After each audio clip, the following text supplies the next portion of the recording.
Halo sahabat nonton, gimana kabar kamu? Semoga kalian sehat selalu ya. Kali ini teman nonton kamu mau bawain cerita dari drama yang baru aja tayang, yaitu Death's Game. Yuk, daripada kelamaan, kita mulai aja ceritanya. Cerita dimulai dari 7 tahun lalu, di mana Choi Jae hendak wawancara kerja di sebuah perusahaan besar yang bernama Taekang. Jisoo yang adalah pacar Jae juga memberikan semangat kepada Jae. Tapi di perjalanan, Jae terlibat dengan seorang pria yang bunuh diri tepat di depan matanya. Jae sangat terkejut dengan kejadian itu. Sehingga Jae menjadi tidak fokus saat wawancaranya dan sejak saat itu, Jae terus mencari pekerjaan. Tapi terus-menerus gagal selama 7 tahun. Dia hidup hanya dengan pekerjaan paruh waktu. Sampai pada akhirnya, Jae kembali dipanggil untuk wawancara di Taekang lagi. Tapi kemalangan kembali kepada Jae. Dia kehilangan semua uangnya karena investasi yang salah. Jae juga mengunjungi rumah pacarnya Jisoo. Karena frustasi akan hidupnya, Jae akhirnya memutuskan hubungan dengan Jisoo. Tidak sampai di situ. Sewaktu pulang ke kontrakannya, Jae melihat bahwa pemilik kontrakan telah mengusir Jae dari kontrakan itu.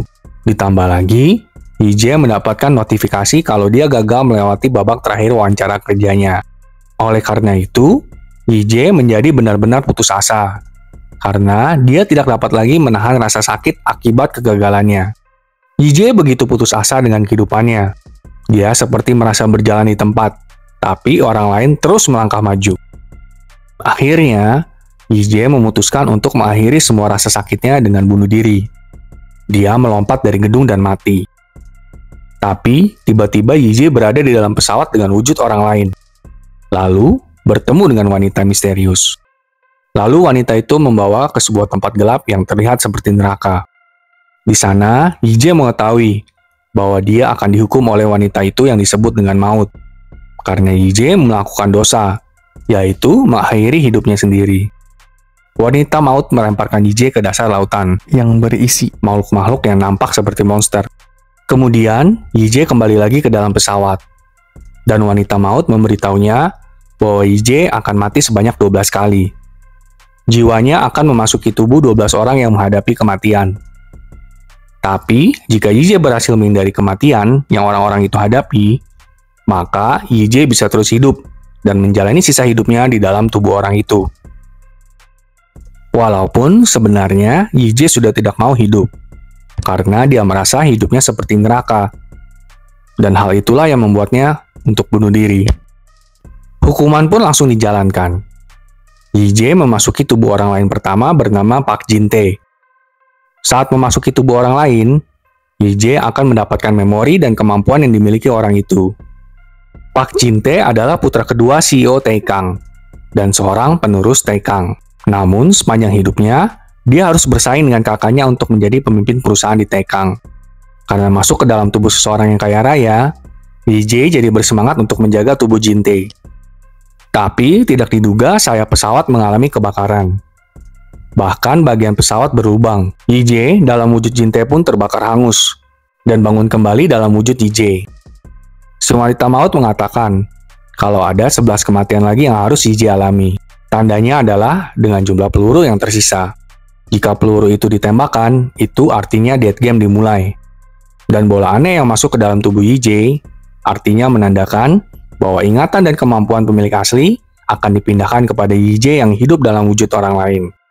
Wanita maut juga menjelaskan bahwa tugas Jae lah untuk memikirkan bagaimana untuk bisa bertahan hidup.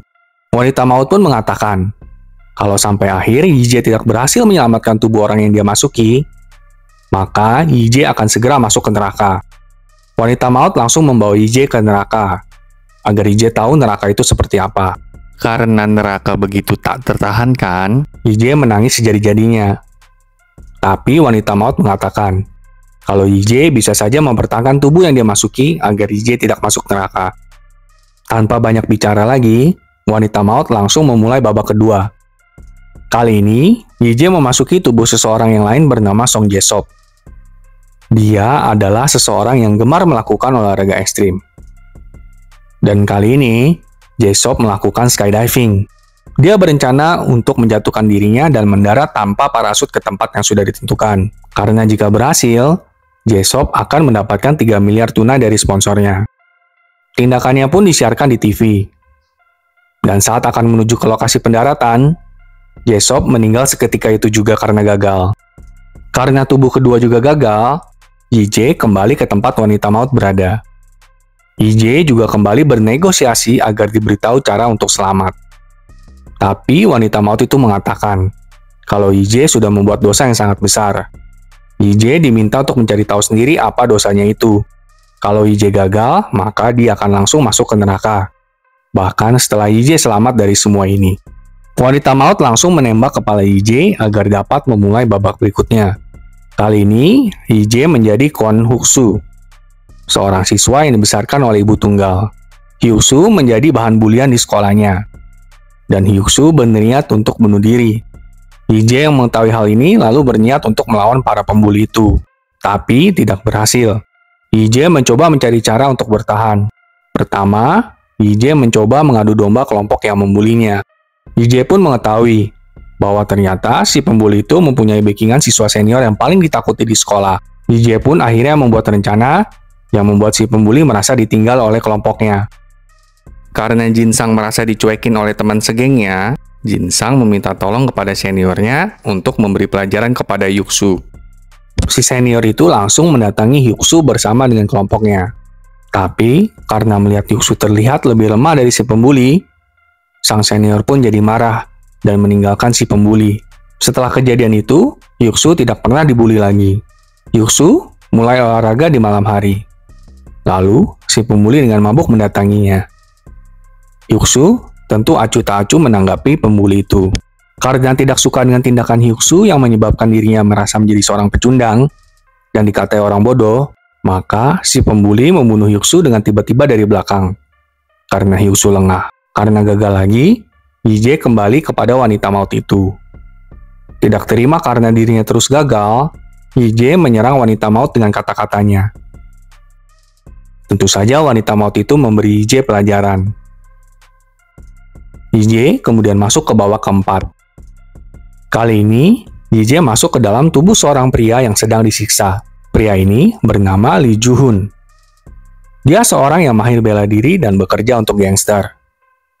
Ju-hun berniat kabur membawa uang bosnya sebanyak 10 miliar dan juga membawa seorang wanita. Tapi pada ujungnya Ju-hun tertangkap dan berakhir seperti ini. Setelah sadar, YJ yang memiliki kemampuan Ju-hun pun langsung menyerang balik mereka semua. Dan mereka semua pun mati. YJ pun ingat perkataan wanita maut kalau dia bunuh diri saat menjalani hukumannya, maka YJ akan merasakan neraka yang lebih mengerikan. Tidak ada jalan lain selain bertahan hidup. Jadi, YJ berencana mencari uang 10 miliar untuk bertahan hidup. YJ kabur menggunakan motor. Tapi, semua anggota geng langsung mengejarnya. Kejar-kejaran ini pun semakin intens. Dan banyak memakan korban jiwa. Akhirnya, YJ terkepung. Dan kemudian, dia menjatuhkan diri lalu terjun ke kolam renang. Setelah itu, YJ dalam bentuk Ju-hun mengunjungi wanita yang ingin ditolongnya. Tapi sayangnya, wanita itu pun mengkhianati Ju-hun dan membunuhnya.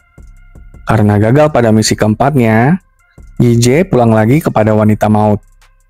Tapi sebelum mati, YJ sudah menaruh uang 10 miliar di tempat yang hanya dirinya yang tahu. Babak kelima pun dimulai. YJ masuk ke dalam tubuh seorang narapidana. Saat memasuki selnya, YJ bertemu dengan pembuli dari babak ketiga yang bernama Jinsang. Karena YJ masih mengingatnya dengan jelas, dia langsung memukuli Jinsang. Di babak ini, YJ memasuki tubuh Taesang. Dia bermimpi menjadi seorang petarung MMA, tapi menyerah karena keadaan keuangan. Suatu kali, Taesang diiming-imingi uang agar dia mau disalahkan karena kasus tabrak lari. Karena Taesang masih di bawah umur dan hukumannya akan rendah, maka Taesang menerima tawaran itu. Tapi, ternyata saat di pengadilan, korban tabrak lari meninggal. Dan Taesang dihukum menjadi 2 tahun penjara, yang membuatnya harus menyerahkan mimpinya menjadi petarung MMA selamanya. Karena tidak terima dengan tuntutan pengadilan dan perjanjian yang tidak adil, maka Taesang mengancam orang yang mengiming-iminginya uang agar memberi Taesang uang lebih banyak. supaya dia tutup mulut. Di dalam sel itu, Jinsang berakting seolah-olah dia adalah pembunuh psikopat agar narapidana yang lain takut kepadanya.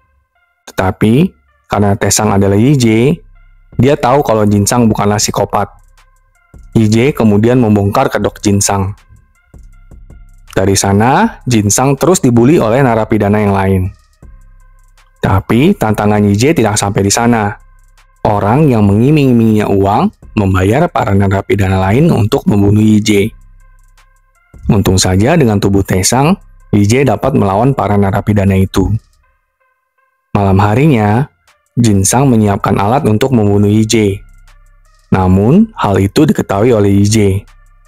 Karena melihat Jinsang yang tidak berubah, maka Yije pun menakut-nakuti Jinsang. Jinsang jadi menggila karena takut.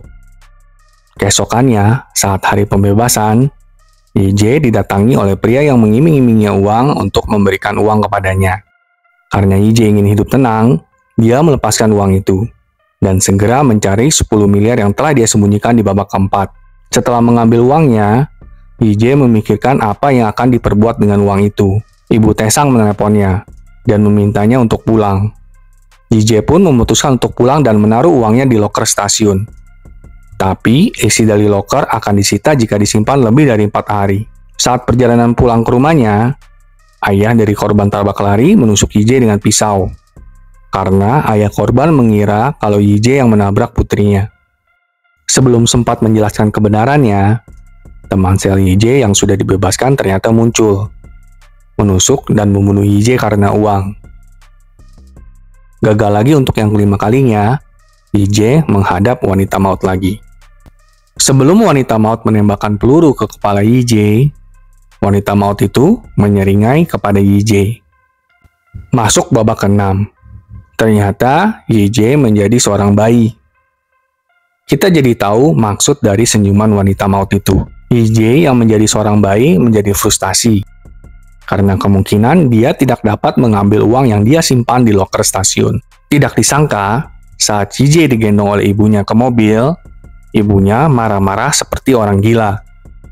Saat pulang pun, Yije dalam wujud bayi dilempar ke sofa. Ayahnya pun sama gilanya. Ayahnya menyuapi Yije dengan makanan kadaluarsa. Saat mereka melakukan semua hal itu, seseorang dari Pusat Kesejahteraan Anak bersama seorang polisi mendatangi rumah suami istri ini karena adanya laporan mengenai penganiayaan anak. Tapi, suami istri ini pintar menutup-nutupi penganiayaan terhadap Yije, dan polisi pun percaya. Tidak lama kemudian, Yije akhirnya kembali kepada wanita maut. Karena ibu anak itu melemparkan bayinya ke lantai, bahkan membekap bayi itu dengan bantal. Bisa-bisanya Yije mengomentari kelakuan orang tua dari bayi itu. Wanita maut tentu memperingatkannya kalau Yije tidak boleh membunuh siapapun. Babak ke-7 pun dimulai. Yije dengan cepat mencari tahu tanggal dan jam hari itu, karena dia berniat untuk mengambil uang di loker stasiun. Yije datang tepat waktu dan berhasil mengambil uangnya itu. Di stasiun, dia melihat wujudnya yang baru. Dan ternyata ada beberapa poster gambar dirinya di stasiun itu. Di babak ini, Yije menjadi Jang Gun-woo. Dia adalah seseorang yang bekerja di dunia entertainment. Orang yang cukup mapan juga. Saat pulang ke rumahnya, Yije ditelepon oleh seseorang bernama Sok-jin yang mengajak Yije ke pesta Naratama. Yije langsung datang ke pesta itu. Sok-jin mengatakan kalau tuan rumah pesta itu akan datang. Ternyata tuan rumah pesta itu adalah CEO Taekang yang baru, yang adalah anak pertama Taekang. Yije tidak terlalu peduli. Dia mabuk hingga pingsan. Pagi harinya, Yije dipaksa bangun dan bekerja di kafe kakaknya. Saat akan menyambut konsumen, Yije tertegun karena melihat Jisoo. Yije kemudian mengingat semua momen-momennya bersama dengan Jisoo. Tapi tentu saja Jisoo tidak mengetahui kalau Yije berada dalam wujud lain ada di depannya. Yije yang masih menyimpan perasaan kepada Jisoo mencoba mencari artikel tentang Jisoo. Ternyata Jisoo memenangkan kontes. Bahkan ketika diwawancarai pun, Jisoo menyebutkan tentang Yije. Membaca artikel itu, Yije jadi penasaran tentang buku yang Jisoo tulis. Yije lalu meninggalkan pekerjaannya dan mencari buku Jisoo, membacanya dan membelinya. Saat membacanya, Yije tak tahan hingga mengeluarkan air mata. Keesokannya, Jisoo datang lagi ke kafe tempat Yije bekerja. Yije mulai mendekati Jisoo perlahan. Yije mengaku sebagai penggemar buku Jisoo dan berkata kalau Yije ada ide untuk bahan tulisan Jisoo. Yije kemudian mulai menceritakan serangkaian kejadian yang dia alami sendiri setelah dia mati. Mendengar cerita itu, Jisoo jadi bersemangat. Begitu juga Yije. Setelah itu, Yije meminta tanda tangan Jisoo di bukunya. Jisoo mendatangi buku Yije dengan sebuah pena yang sebenarnya ingin Yije berikan kepada Jisoo saat dia masih hidup, tetapi tidak sempat Yije berikan. Ternyata Jisoo mendapatkan pena itu dari ibu Yije saat pemakaman. Sejak saat itu, Yije dan Jisoo selalu mengobrol bersama. Yije menceritakan tentang kematian yang dialaminya sebagai bahan tulisan Jisoo. Jisoo pun menanyakan, kenapa di setiap babak kehidupan tokoh utama itu tidak pernah mengunjungi ibunya. Yije menjawab karena dia tidak tahan jika bertemu dengan ibunya. Malam itu, saat Jisoo pamit pulang, hujan tiba-tiba turun. Yije mengejar Jisoo dan memberikan Jisoo payung. Yije kemudian kembali ke kafenya dan mendapatkan informasi kalau seorang wanita mengalami kecelakaan. Dengan sangat amat gelisah, Yije mendatangi tempat kecelakaan. Tapi untungnya bukan Jisoo yang mengalami kecelakaan itu. Yije dan Jisoo kemudian duduk bersama dan mengobrol. Jisoo menceritakan tentang kejadian di mana dia dengan perasaan sangat sedih ke rumah sakit karena mendengar pacarnya Yije bunuh diri. Keesokannya, Yije mengunjungi tempat di mana abu dirinya diletakkan. Yije melihat Jisoo yang sedang menyalahkan dirinya sendiri atas kematian Yije. Yije juga bertemu dengan ibunya. Yije mendengar ibunya menangis dengan hebat. Melihat semua itu, Yije sangat tidak tahan. Dia tidak tahu kalau kematiannya meninggalkan luka yang begitu dalam kepada orang lain. Besoknya, Yije meletakkan uang yang diambil dari stasiun dan diam-diam memberikannya kepada ibunya. Malam harinya, Jisoo datang kembali ke kafe itu. Mereka bercerita sampai larut malam. Yije berinisiatif untuk mengantarkan Jisoo pulang. Tapi di tengah jalan, Yije memutuskan untuk jujur kepada Jisoo bahwa dialah JJ. Dan dialah tokoh utama yang selama ini dia ceritakan. Tapi kemudian ada sebuah mobil merah yang menabrak mereka berdua. Ternyata itu adalah CEO Taekang, si anak pertama Taekang Group bernama Park Tae-woo. Saat sekarat akibat ditabrak mobil, Yije mulai mengingat bahwa semua babak kematian yang dialaminya selalu terkait dengan Park Tae-woo. Karena gagal lagi, Yije menghadap wanita maut itu lagi dan berjanji akan membunuh Park Tae-woo. Namun sebelum itu, Yije mengambil pistol dan mengarahkannya kepada wanita maut. Part 1 berakhir di sini sahabat nonton. Menurut teman nonton kamu, part 1 ini benar-benar bagus. Jalan ceritanya pun unik. Ketujuh babak ternyata berhubungan ya. Nggak sabar untuk menonton lanjutannya tahun depan. Gimana dengan sahabat nonton? Suka nggak sama drama ini? Sampai jumpa!